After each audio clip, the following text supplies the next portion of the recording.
Salut à tous, Kwame Sport, j'espère que vous allez bien, peu importe l'heure et l'endroit où vous regardez cette vidéo.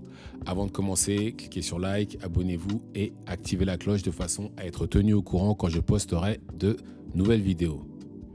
Le samedi 16 novembre prochain, enfin plutôt dans la nuit du 16 au 17 pour nous en France, il y aura l'UFC 309 qui marquera le retour de Jon Jones à l'intérieur de l'octogone. Jon Jones, la légende des light heavyweights, affrontera la légende des heavyweights, Stipe Miocic. En gros, c'est un combat légende contre légende. Mais on ne va pas parler que de ce combat-là, on va parler aussi du co-main event qu'il y a entre Charles Oliveira et Michael Chandler.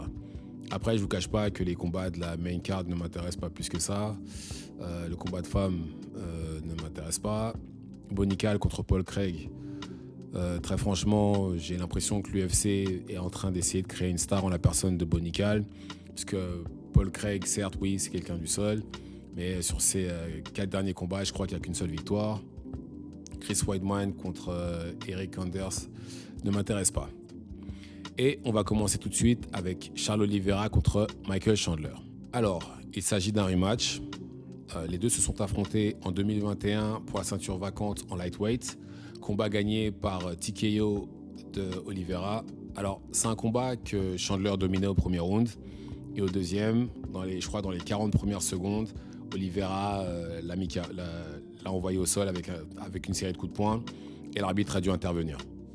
Depuis ce combat, Michael Chandler n'a gagné qu'un seul combat et c'était contre Tony Ferguson. Mais il a perdu contre Dustin Poirier et Justin Gaethje.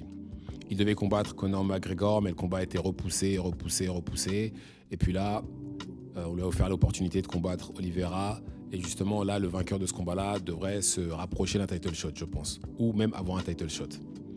Et de l'autre côté, Oliveira, qui lui est devenu champion en battant Michael Chandler, a défendu sa ceinture 2 fois en battant Dustin Poirier et Justin Gaethje. Mais il a perdu sa ceinture contre Islam, il s'est fait soumettre. Après, il a gagné contre Dariush. Et ensuite, il a perdu contre Arman Tsarukyan. D'ailleurs, combat plutôt serré, mais il a perdu. Aussi bon Jujitsuka qu'est Oliveira, je ne pense pas qu'il soumettra Chandler. Même si Chandler a une défaite par soumission, je pense que le scénario du premier combat devrait se reproduire. Et par conséquent, victoire d'Oliveira, soit par KO, soit par arrêt de l'arbitre. Je ne pense pas que Chandler puisse gagner contre Oliveira. Et pour être honnête, je ne pense même pas que Chandler puisse battre les combattants élites de la catégorie lightweight. Et maintenant, le combat entre le GOAT des light heavyweight, qui est d'ailleurs considéré comme le GOAT tout court, Jon Jones, contre le GOAT des heavyweight, qui est Stipe Miocic. Alors, là, on a un combat, théoriquement, c'est le jubilé pour l'un comme pour l'autre, parce que, alors, que Jon Jones gagne ou pas, apparemment, c'est la retraite. Et je pense que ça doit être la même chose pour Stipe Miocic, sachant que Jon Jones a 37 ans et de l'autre côté, on a Stipe qui a plus de 40 ans. On aurait dû avoir le combat l'an dernier, mais malheureusement, Jon Jones s'est blessé. Et c'est pour ça qu'on a le combat que maintenant. Et de l'autre côté, Stipe lui sort d'une plus longue période d'inactivité parce que depuis son combat contre Francis Ngannou, combat qu'il a perdu par KO, il a été absent. Et là, il fait son grand retour à 42 ans, après avoir été mis KO par Francis et après plusieurs années hors de la cage. Et de l'autre côté, on a Jon Jones qui, lui, sort de blessure. Alors, pour être honnête, je pense que Jon Jones devrait gagner et je ne pense pas que ça passera le deuxième round. Voilà. Pour moi, il va soit KO, soit arrêt de l'arbitre au deuxième round. Je ne vois pas comment cette version de Stipe peut battre Jon Jones. Après, je dis ça, mais Jon Jones, on l'a vu quoi 40 secondes contre Cyril Gane. On ne sait pas ce qu'il vaut en heavyweight. Mais Jon Jones nous a prouvé qu'il savait s'adapter et faire les ajustements nécessaires pour pouvoir battre ses adversaires. Il n'y a qu'à regarder par exemple le combat contre Gustafsson. Il sait quoi faire. Et d'ailleurs, en parlant de ça, si vous regardez bien la carrière de Jon Jones, tous les combats serrés qu'il a eus ou avec des résultats controversés, notamment Dominick Reyes, c'était que des strikers qui lui ont donné des problèmes. Que les strikers, ça n'a jamais été les lutteurs ou autres, non. Que les strikers qui lui donnent des problèmes. Les strikers d'élite, bien entendu. Et je pense que Stipe Prime, je ne dis pas qu'il aurait battu Jon Jones, mais Stipe Prime aurait été très, très, très compétitif contre John Jones. Ça, c'est sûr et certain. Mais là, maintenant, puisque on parle quand même de quelqu'un qui a fait les Golden Gloves quand il était jeune, qui a, comme je l'ai dit, qui a un background en boxe anglaise et qui est un bon striker, je pense qu'il aura donné des problèmes, sûr et certain. Mais là, ça me paraît compliqué, parce que faut pas oublier aussi que Stipe sort sur ses 4 derniers combats, il y a quand même 2 défaites par KO ou arrêt de l'arbitre. Sur ses 4 ou 5 derniers combats, pardon. Parce que oui, il a battu Cormier 2 fois, mais il a été mis KO avant ça. Et après, puis il a récupéré sa ceinture et Francis a fini le travail.